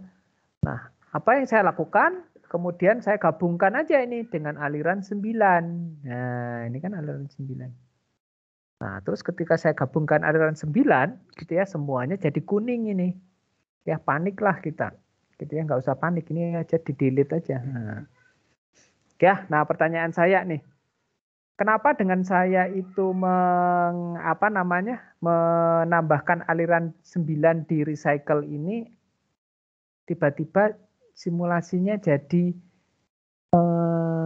tidak lengkap atau jadi biru muda? Ada yang bisa membantu? Kira-kira kenapa? Tadi saya sambungkan aliran 9 ke mana? Ke recycle tadi. Terus yang terjadi itu adalah ternyata tidak lengkap jadinya. Ada yang tahu kenapa alasannya? Karena ini Pak. Tes. Ya, ini siapa? Pak. Siapa nih? Siapa? Zuma, Pak. Zuma, ya. Zuma. Halo, Pak. Ya, Pak. Ya, bisa didengar. Karena, oke, Pak. Karena aliran 9 itu kan depend-nya kan terhadap aliran 2 ya, Pak. Nah, dia jadi kayak looping, tapi dia nggak variabel yang depend gitu. Kita kan kalau mau melakukan recycle itu kan, Pak, kita harus kayak step by step gitu ya, Pak. Udah dapat dulu hasilnya, baru kita pakai lagi gitu. Makanya kita perlu pakai komponen recycle gitu, Pak. Jadi dia dijadiin variabel dulu, variabel yang tidak tergantung terhadap aliran 2 gitu, Pak. Oke. Nah, jawaban yang tepat ya. Jadi ini kasusnya itu adalah seperti telur dan ayam ini. Mau siapa yang duluan ini? Ya. Jadi tadi saya cuma mengulang aja apa yang disampaikan oleh Zuma gitu ya. Kalau misalnya kita lihat aliran 2 gitu ya, itu akan bergantung dari hasil penjumlahan recycle mixer ini. Oke. Jadi kalau misalnya 9 ini kita gabungkan, maka 2 ini adalah definisi dari penjumlahan 1 dan 9. Gitu ya. Nah, ini 2. Jadi kalau 9 sudah terdefinisi, 1 terdefinisi, nantinya itu adalah 2 akan terdefinisi. Ya, jadi kalau dilihat dari urutan perhitungan, 2 ini harus akan terdefinisi kalau 19 terdefinisi. Gitu ya, itu urutan perhitungan. Ya. Jadi kalau misalnya HYSYS itu namanya simulation order. Gitu ya. Jadi order simulation. 2 ini akan terhitung setelah 1 dan 9. Ya. Tapi yang menjadi masalah gitu adalah untuk mendapatkan 9 terdefinisi, kalau misalnya kita lihat rangkaian di sini, ini butuh 2 yang terdefinisi. Gitu ya. Jadi 2 duluan yang harus terdefinisi, gitu ya. Baru setelah 2 terdefinisi, kemudian masuk ke unit operasi yang ada di sini. Nah, 9 baru nantinya terdefinisi. Gitu. Ya, jadi kembali lagi ini kalau misalnya tidak ditengahi itu ya, ini jadi masalah ayam dan telur tadi ini ya, siapa yang mau duluan ini? Mau telurnya atau ayamnya? Ayam bergantung pada telur, telur juga tergantung pada ayam. Oleh karena itu gitu ya, untuk menghindari hal tersebut yang dilakukan HYSYS adalah gitu ya. Saya kembali hidupkan lagi paletnya. Dia akan menambahkan yang namanya unit recycle. Ya, jadi ini ada unit recycle. Ya. Apa sih fungsi dari unit recycle? Untuk menghindari kasus yang tadi. Ya, caranya itu adalah dia akan memotong, mentransfer data. Gitu ya. Maka dari itu kalau misalnya Anda lihat double klik di recycle terus kemudian Anda klik parameter, nah di sini ada transfer direction. Ya, jadi dia istilahnya itu mentransfer datanya. Ya. Jadi ya yang dia lakukan itu adalah mentransfer data dari sebelum ke sesudahnya. Ya, sebentar nih saya putar dulu nih. Biar saya tidak bingung ya. Jadi aliran 9 gitu ya. Ini outletnya itu adalah aliran 7. Kayak di saya aliran 7 ya. Ya. Jadi kalau misalnya kita bandingkan aliran 7 dan aliran 9 gitu ya. Wah, itu exactly the same. Gitu ya. Karena apa ya? Di copy aja gitu. Jadi Gen 7 ini di 9 gitu. Ya. Nah, ini sebentar, siapa yang menunggu di lobby? Udah. Oke, nah apa yang kita lakukan gitu ya setelah ini selesai gitu ya. Nah, yang kita lakukan adalah kita hubungkan ceklik gitu. Ya, nah ini baru kita tambahkan aliran 7. Nah, sekarang nggak ada masalah kan? Ya. Karena apa? Karena sekarang gitu ya, sebenarnya aliran 7 ini dan aliran 9 ini bisa dimungkinkan ada perbedaan. Gitu ya. Jadi kalau kita lihat di worksheet ini, ya, nah ini dia. Ya. Jadi inilah yang ditransfer dari aliran 9 ke aliran 7. Kalau misalnya Anda lihat aliran 7 ini warnanya biru. Gitu ya. Padahal itu hasil transferan dari aliran 9. Nah, itulah cara HYSYS bagaimana dia untuk menghilangkan dependensi. Gitu ya. Jadi dengan adanya dibirukan ini berarti ini dianggap aliran 7 itu adalah entry gitu ya. Kita mendefinisikan secara manual. Ya, nanti definisi manual ini diupdate oleh yang namanya recycle tadi. Ya. Dari mana sumbernya? Dari aliran 9. Ya. Oke. Nah, itu asal muasal recycle gitu ya. Nah, sekarang saya akan memperlihatkan betapa pentingnya untuk bagian yang namanya transfer direction. Ya. Pak, pentingnya transfer direction itu apa? Gitu ya. Coba Anda ubah gitu ya di mixer. gitu, ke parameter, terus kemudian apa yang Anda lakukan di sini, Anda set equalize all. Ya. Loh, kenapa Pak equalize all? Ya, yang namanya manifold, yang namanya kolektor, pipa kolektor gitu ya, yang namanya tapping pipe, itu semuanya itu harus equalize gitu ya, nggak ada tekanan yang lebih rendah. Karena apa? Gitu ya. Kalau misalnya ada inlet 1, 2, 3, terus kemudian inlet 1 itu lebih besar dari 2, kemungkinannya itu adalah 1 ngalir ke 2. Gitu ya, itu bisa jadi. Gitu ya. Oleh karena itu di dalam nanti Anda juga kalau misalnya melihat lebih dalam kepada sistem dynamic gitu ya, tidak ada sebenarnya aliran masuk ke dalam manifold itu yang lebih rendah daripada aliran masuk yang lain. Itu disebut sebagai back pressure gitu ya. Back pressure itu seperti apa? Nah, ini teman-teman kita di perminyakan tuh sering tuh, saya buka sumur terus kemudian nggak keluar hasilnya. Karena apa? Keblok oleh aliran yang punya tekanan lebih tinggi gitu. Jadi supaya bisa mengalir gitu ya, semua aliran masuk harus memiliki tekanan yang sama. Itu adalah kewajiban gitu ya. Nah, kewajiban ini harus dipenuhi gitu ya. Oleh karena itu definisi yang benar dari mixer itu adalah equalize all. Ya, jadi tekanannya itu harus sama. Kalau misalnya Anda lihat di dalam sistem perpipaan di pabrik, supaya menyamakan itu kadang-kadang itu adalah diberikan valve gitu ya. Diberikan valve itu supaya apa? Supaya memberikan adjustment bahwa nanti ketika masuk ke dalam manifold gitu ya, itu tekanannya semuanya itu adalah equalize. Semuanya itu adalah sama gitu. Oke, baik. Ini saya kasih yang namanya itu adalah equalize ya. Settingannya. Terus kemudian apa yang saya lakukan ya, sebenarnya JT valve ini kan nggak harus kan saya itu kembali ke tekanan awal gitu ya. Saya bisa tekanan suka-suka saya lah, 1,1 juga bisa kan ya. Tapi kita coba nih. Sekarang tekanannya saya ini kan ke 1,1. Apa yang terjadi? Iya. Ya, kalau begini saya biasanya panik. Setelah panik apa yang saya lakukan? Saya kembali lagi ke 1,2, saya jalankan lagi. Aduh, nggak bisa Pak dengan ini. Oke ya, ini saya ubah lagi menjadi 1,2. Nah, oke, baik-baik saja sekarang. Kira-kira ada yang bisa menjawab kenapa ini bisa terjadi seperti ini? Nah, ini Zuma. Nanti tadi kenapa nih Zuma? Iya Pak.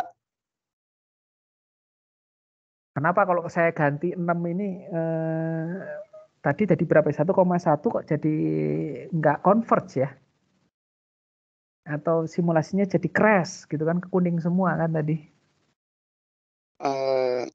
Kalau itu kurang tahu sih Pak. Tapi kalau simulasi biasanya crash, kalau saya potong dulu lainnya, saya sambungin lagi gitu Pak. Yang bagian mana yang Anda potong? Sebentar, saya penasaran. Yang recycle-nya sih Pak. Oh, yang recycle saya potong gitu. ya? Yang tujuhnya Pak. Oke, 7 saya potong ya? Iya, Ya, 7 ke mixer ya saya potong gitu Pak. Saya potong, oke. Terus ini saya balikin ke 1,2 ya? 1,1 ya? Tadi kan saya Iya, tingginya Pak. 1,1 ya? Oke. Terus setelah itu disambung? Iya, saya coba sambung lagi. Tadi maksudnya yang dipotong itu 7 ke mixernya sih Pak, kalau saya biasanya. 7 ke mixer, ini kan 7 ke mixernya kan saya potong kan? Oh, itu recycle ke-7 Pak. Kan recycle harus tetap punya keluaran kan Pak. Jadi kayak jangan saya sambungin dulu ke mixernya sih. Oh, yang 7 ke mixernya? Iya Pak. Oke. Yes. Bentar. Ini maksudnya. Ini dikoneksikan ke 7 ya? Iya Pak. Oke, terus kemudian ini ke sini? Iya, saya pasangin lagi gitu. Kalau crash. Oke. Kling. Tuh, crash lagi tuh.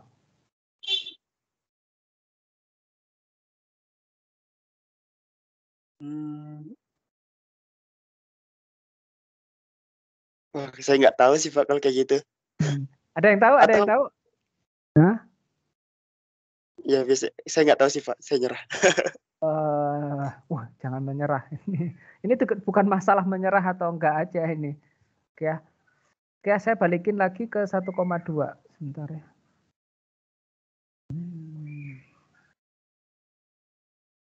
Inilah yang disebut sebagai simulasi itu tidak simulasi kita itu belum solid gitu ya. Belum rigid. Ini. Jadi kalau kita ganti-ganti itu masih error gitu. Ya. Nah, coba kita lihat gitu ya. Apa yang menyebabkan ketika saya ubah dari 1,2 ke 1,1 ini ya. Ini kok sistemnya tidak ini, padahal kan sebenarnya ininya harusnya itu nggak ada masalah gitu kan.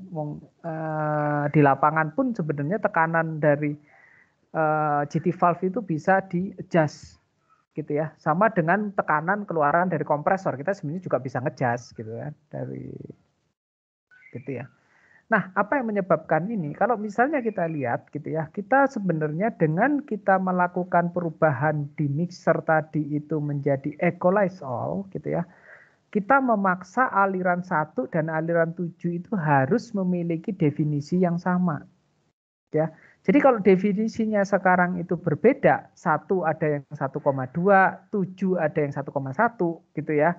Nah, itu sudah tidak sesuai lagi dengan constraint yang saya buat bahwa ini harus equalize gitu. Oke ya. Jadi apa yang harus saya lakukan gitu ya? Berarti di 7 ini harus saya hilangkan definisi 1,2 ini. Gitu ya. Maksudnya itu adalah informasi 1,2 ini bukan lagi saya dapatkan dari 9. Ya. Tapi apa yang saya harus lakukan di sini gitu ya, kalau berhubungan dengan yang namanya ini sebentar ya. 1,1.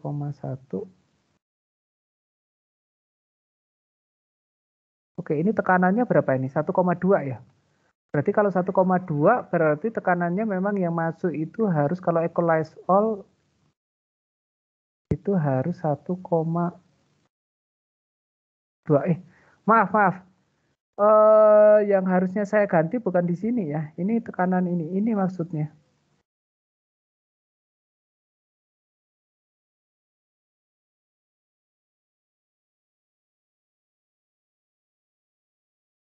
Oke, sebentar. Ini kalau misalnya ini tetap akan jadi masalah. 2, 1,2,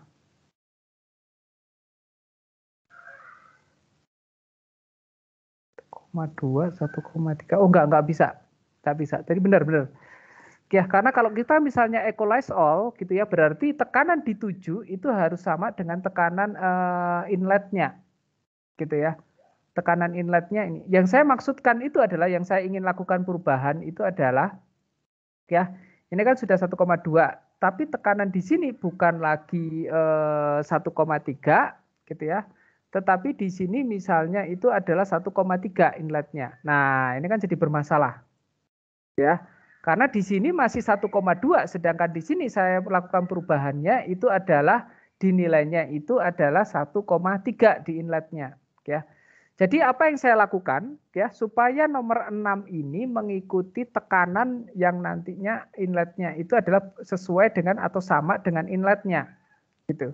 Yang akan saya lakukan itu adalah saya rencananya itu mengubah transfer direction. Ya. Dari yang namanya itu forward sekarang itu menjadi backward. Ya, apa artinya transfer direction backward gitu ya? Jadi informasi tekanan yang saya dapatkan karena saya mendefinisikan inlet pressure ini yang sama gitu ya, dari equalize all ini akan ditransfer dari 7 ke 9. Kalau tadi gitu ya, transfer informasinya itu adalah dari 9 ke 7. Ya, sekarang saya balik. 9 ke 7. Ya. Terus kemudian apa yang akan saya lakukan? Saya akan delete nilai ini. Gitu ya. Saya akan delete entry-nya. Ya. Begitu juga di sini karena kan nilainya sudah 1,3 ya. Oke. Nah, tidak ada masalah. Ya. Terus kemudian di sini akan saya entry-kan nilai tekanannya gitu ya, itu adalah misalnya 1,3. Oke. Nah, saya akan uji apakah di sini akan bermasalah kalau misalnya seandainya yang saya lakukan ini adalah saya mengganti 1,3 ini, apakah di sini akan ikut-ikut terganti gitu ya nilainya. Ya, jadi kalau misalnya katakanlah di sini 1,2. Nah, oke, belum terganti ya. Oke, di sini di aliran 6 sudah ikut, dia itu adalah 1,2. Kalau misalnya di sini 1,5, bagaimana kalau misalnya 1,5? Aliran 1,5.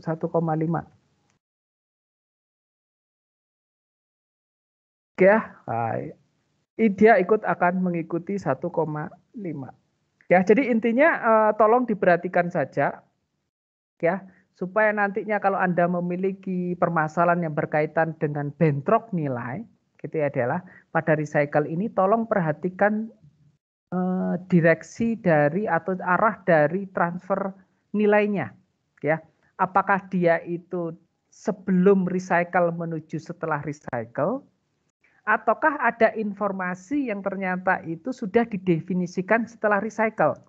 Berarti itu harus backward, gitu ya. Jadi harus informasinya itu disampaikan setelah recycle menuju ke sebelum recycle, gitu ya. Itu yang sering menyebabkan beberapa kasus gitu ya, itu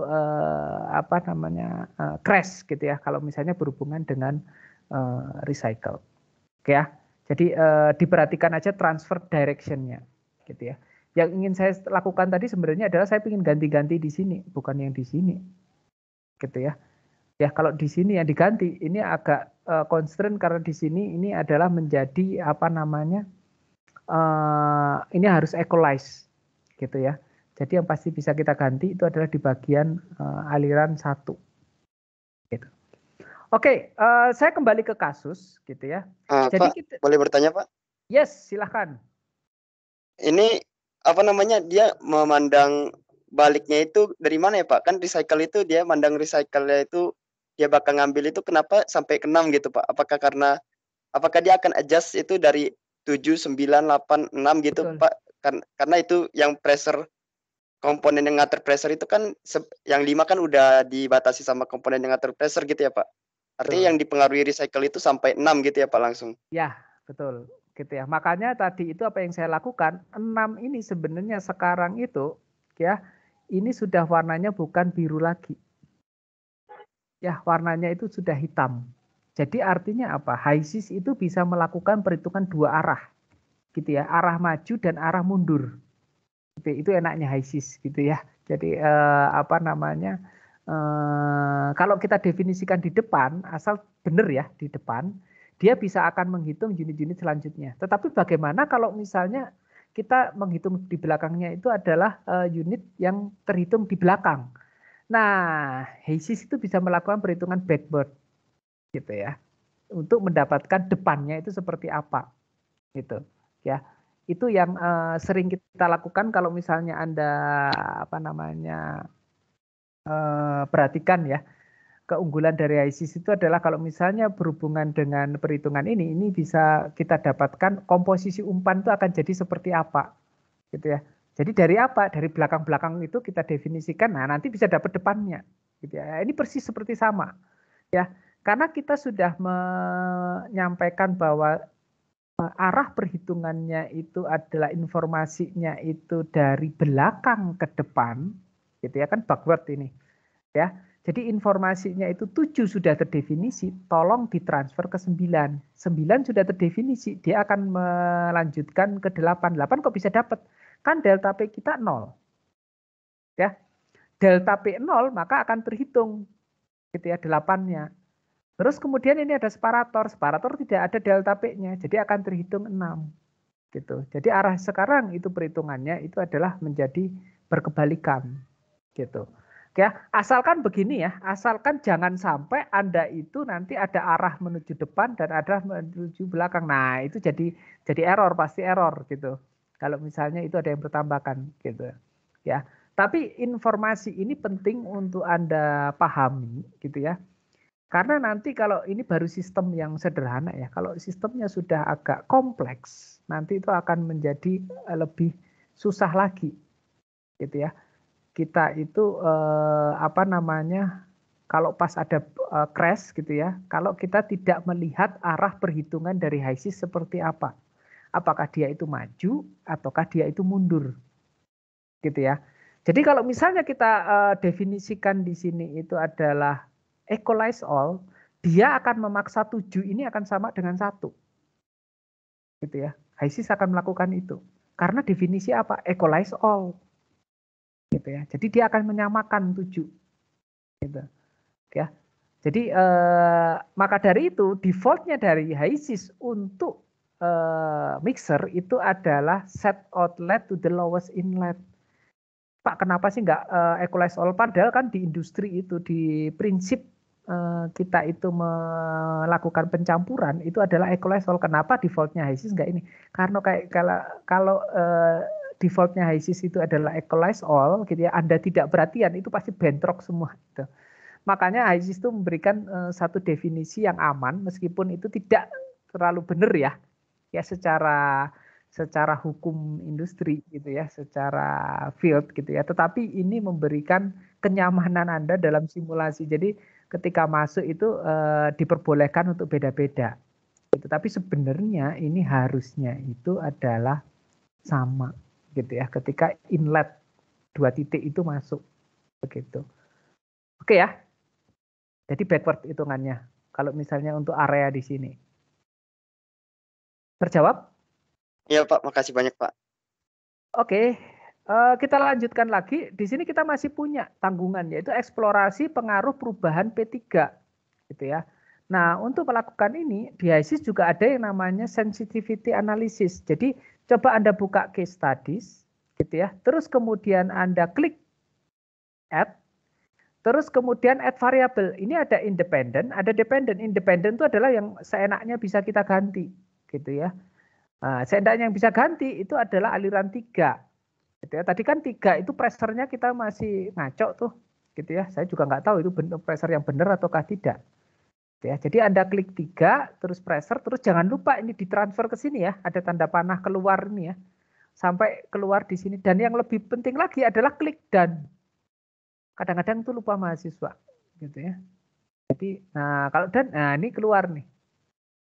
Oke.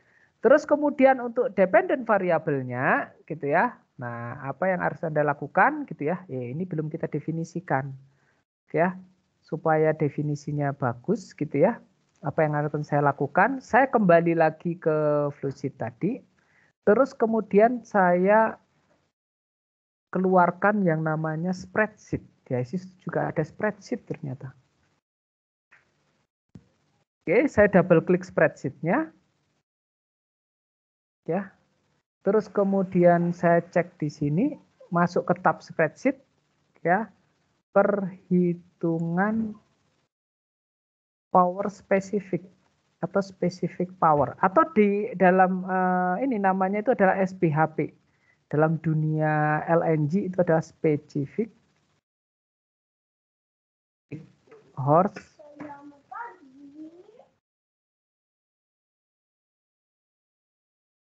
perhitungan SPHP. SPHP itu dari mana? Dihitung dari berapa konsumsi power kita.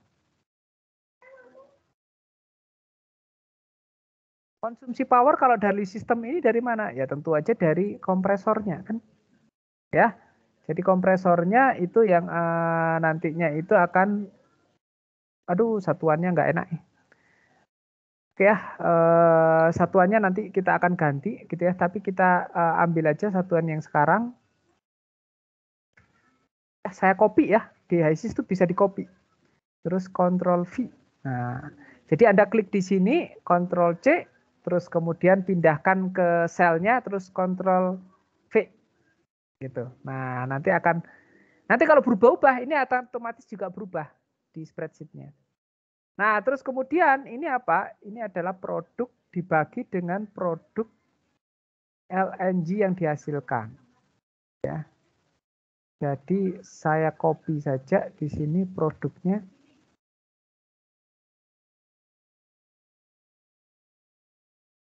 Ya, nah perhitungan rasionya apa? SPHP itu adalah sama dengan nilainya itu adalah sama dengan konsumsi power dibagi dengan produk. Ya, jadi ini yang saya lakukan itu adalah B2 dibagikan dengan B3. Ya, jadi nilainya itu adalah 4167. Ya. Ya, kalau misalnya saya bagi dengan ini karena saya pingin ton ya, dalam ton berarti saya bagi dengan 1000. Ya, 4,16 kilo kalori per ton. Ya, benar ya? Tadi per kilo ya, jadi ini dibagi 1000. Ya, benar. Oke. Nah, apa yang akan saya lakukan di sini gitu ya? Saya kembali lagi ke spreadsheet yang tadi. Ya, ke case study ya, maaf ya, ke case study yang tadi. Terus kemudian ya untuk bagian yang independent variable ini ada di B4 ya. Nah, saya find variable, terus kemudian ke spreadsheet-nya, nah terus ke sel-nya. Sel mana tadi hasil perhitungan? Nah, ini ke sel-nya, terus kemudian saya klik done. Nah, oke. Nah, kemudian yang akan saya lakukan lagi adalah ya, saya akan bikin case study setup. Saya pindahkan ke tab ini ya. Terus kemudian startnya mulai dari berapa? Mulai dari 70 sampai berakhir katakanlah tadi katakan berapa? 100 ya? 100. Stepnya, step size-nya berapa? Ya udah, kasih step size 5. Ya, berarti nanti akan ada 7 langkah. Gitu ya. 70, 75, 80, 85, 90, 95, 100 gitu ya. Jadi ada 7 langkah ya. Nah, terus kemudian apa yang saya lakukan? Ya, saya run. Ya, begitu sampai selesai di run, ya, saya akan klik result. Ini resultnya sudah ada. Ya, terus kemudian saya plotkan. Nah, ini biasanya kemarin itu lama karena memori komputer saya itu kecil ternyata. Ya, sebentar ya. Kita tunggu sebentar. Nah, keluar. Ya, jadi kalau misalnya nanti dari ini laptopnya kok nggak keluar-keluar itu biasanya itu adalah apa namanya memorinya. Nah, ya. Nah, ini kita sudah bisa gitu ya mengeluarkan kira-kira berapa sih gitu ya. Yang optimum itu tekanan itu berapa? Apa efeknya terhadap jumlah konsumsi power atau konsumsi daya yang harus kita masukkan ke dalam kompresor untuk mendapatkan satu satuan produk gitu ya. Makanya tadi itu adalah konsumsi power secara total saya bagi dengan jumlah produk yang dihasilkan. Nah, ternyata di sini kita bisa lihat gitu ya. Dengan kita itu menaikkan tekanan gitu ya, ternyata konsumsinya, specific consumption per satuan produknya itu semakin rendah. Ya. Nah, ya, ini kita masih punya sisa beberapa menit ini saya ingin tanya nih. Kira-kira kenapa ini? Bukannya kalau misalnya kita naikkan kompresor gitu ya, pressure ratio kompresor atau outlet kompresor itu bukannya dayanya akan semakin meningkat ya. Tapi kok di sini terlihat bahwa konsumsi spesifik konsumsi power per satuan produknya malah turun. Ada yang bisa menjelaskan?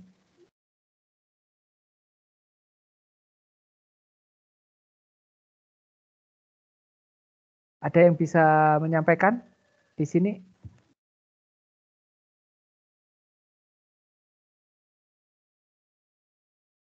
Denny?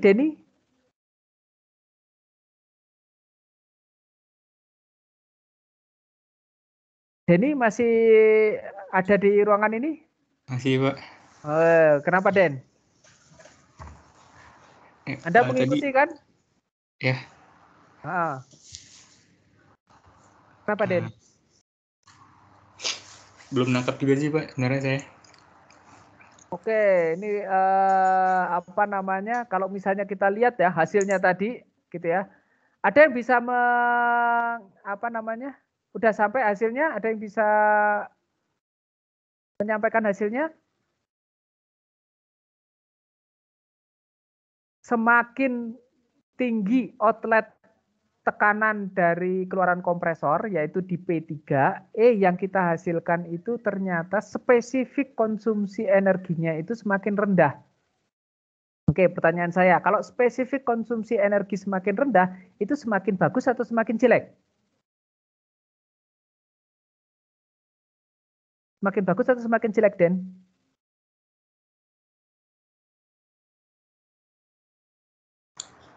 Iya Pak, maaf tadi dipanggil orang tua. Pertanyaan apa tadi? Oke, kalau misalnya kita punya spesifik energi itu semakin rendah, gitu ya, itu prosesnya semakin bagus atau semakin jelek? Temperatur spesimen keluaran apa? Gimana? Bukan spesifik energi. Atau Daniel bisa membantu Daniel? Iya, Pak. Halo Daniel? Halo. Ya, halo? Iya, Pak. Halo, ya. Bisa bantu? Kalau tadi perbandingannya, Pak. Ya.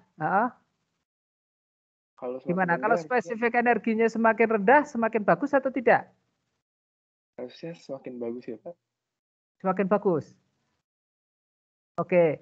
Tapi ini kenapa kok tekanannya tekanan di tiganya itu semakin apa namanya besar kok, tapi konsumsi spesifik energinya semakin rendah? Masih berpikir sih Pak, saya juga. Oke. Kira-kira ada yang bisa membantu Denny dan Daniel? Oke, volunteer aja ini. Izin menjawab Pak, Ya, tapi siapa tidak ini? tahu benar. Nggak Mungkin apa-apa, nggak karena apa-apa. dipasang GT valve ya Pak. Karena Jadi produk dipasang. cairnya GT valve, jadi produk cairnya jadi dibanyakan di situ. Sudah terbentuk produk cairnya. Oke. Jadi keluaran dari GT valve itu semakin membesar keluaran dari GT valve, jumlah produk cairnya itu semakin membesar. Oke. Itu bagus benar gitu ya. Tapi ada yang bisa menambahkan? Gitu ya, betul. Gitu.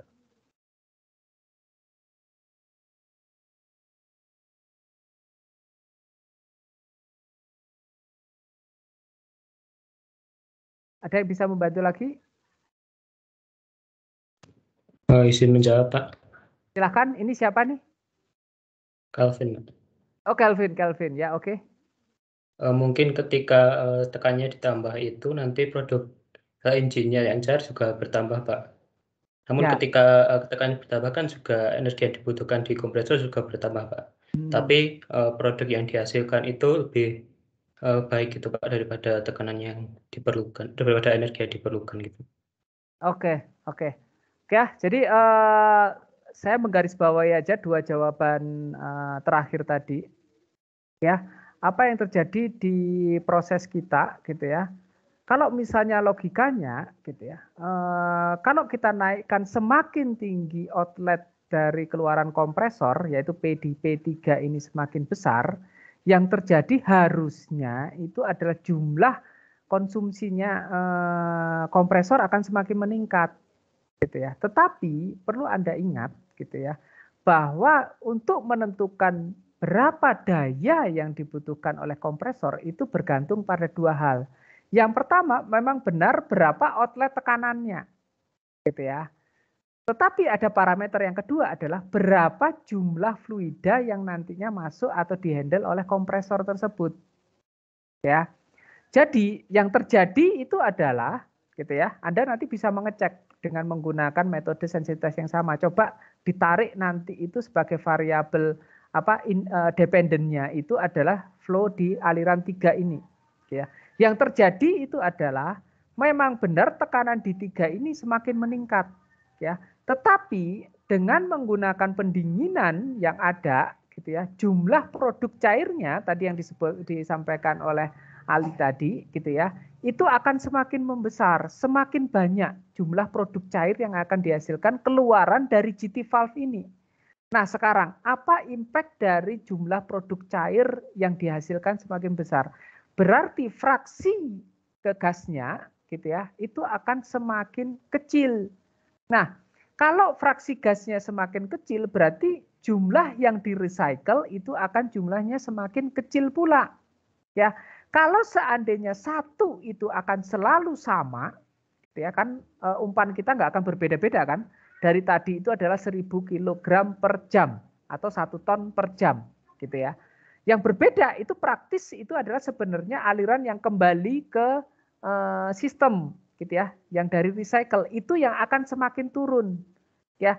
Dengan semakin turunnya aliran yang kembali ke sistem, berarti total jumlah aliran yang masuk ke kompresor itu akan semakin mengecil dengan kita menaikkan tekanan. Jadi meskipun tekanan keluaran di 3 ini semakin membesar, gitu ya, tetapi karena kompensasi dari jumlah fluida gas yang diolah oleh di kompresor ini semakin mengecil, maka kebutuhan daya kompresor ini akan semakin mengecil pula. Duh, kok bisa Pak? Tekanan semakin tinggi itu kecenderungannya mendapatkan produk cair yang semakin besar. Ya memang.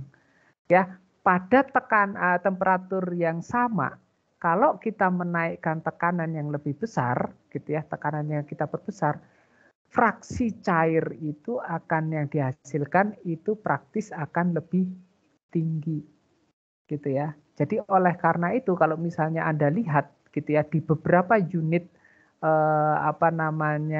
pengolahan gas, gitu ya, bagaimana cara untuk menghilangkan air, katakannya air ini dalam artian water ya, water gimana caranya? Caranya itu adalah dikompres kemudian didinginkan. Nah, karena apa? Ya itu tadi ketika dikompres, gitu ya, terus kemudian temperaturnya itu dingin atau temperatur sama dengan lingkungan. Pada tekanan yang lebih tinggi yang terjadi itu adalah cairan itu akan turun. Sama seperti yang kemarin saya ceritakan pada saat kita berhadapan dengan N2 plant. Ya, jadi apa yang kita lakukan? Udara itu kita kompres, gitu ya. Tujuannya mengkompres apa? Yaitu tadi untuk meng-knockdown semua cairan-cairan yang ada di situ. Caranya dengan meningkatkan tekanannya, kemudian menyamakan temperatur dengan lingkungan. Nah, pada temperatur yang sama, tekanan yang lebih tinggi, jumlah produk cair atau kita akan menghasilkan yang namanya produk cair. Nah, LNG juga prinsipnya sama, gitu ya. Jadi tekanan kita naikkan, kalau pada temperaturnya sama, gitu ya. Nah, itu akan jumlah fraksi cair yang dihasilkan pasti akan lebih banyak, gitu ya. Ya. Jadi itulah konsepnya, gitu ya, kita gunakan di sini. Kenapa tadi itu tekanan semakin membesar, gitu ya, spesifik energinya itu semakin rendah. Oke, baik. Ada yang ingin ditanyakan? Gitu ya. Kalau misalnya tidak ada yang ditanyakan, ini mohon maaf agak terlambat sedikit, di tempat saya sudah ada azan, gitu ya. Jadi mungkin kita bisa tutup pertemuan untuk hari ini. Apabila Anda masih memiliki pertanyaan berkaitan dengan ini, bisa ditanyakan di minggu depan pada waktu pertemuan kita di hari Jumat minggu depan. Oke, baik. Terima kasih atas perhatiannya dan pengertiannya, ya. Kita ketemu di minggu depan. Salam sehat, tetap jaga kesehatan untuk semua. Ya, terima kasih. Terima kasih banyak, Pak. Oke, Terima kasih, sama-sama. Pak. Sama-sama. Terima kasih, Pak. Ya, sama-sama.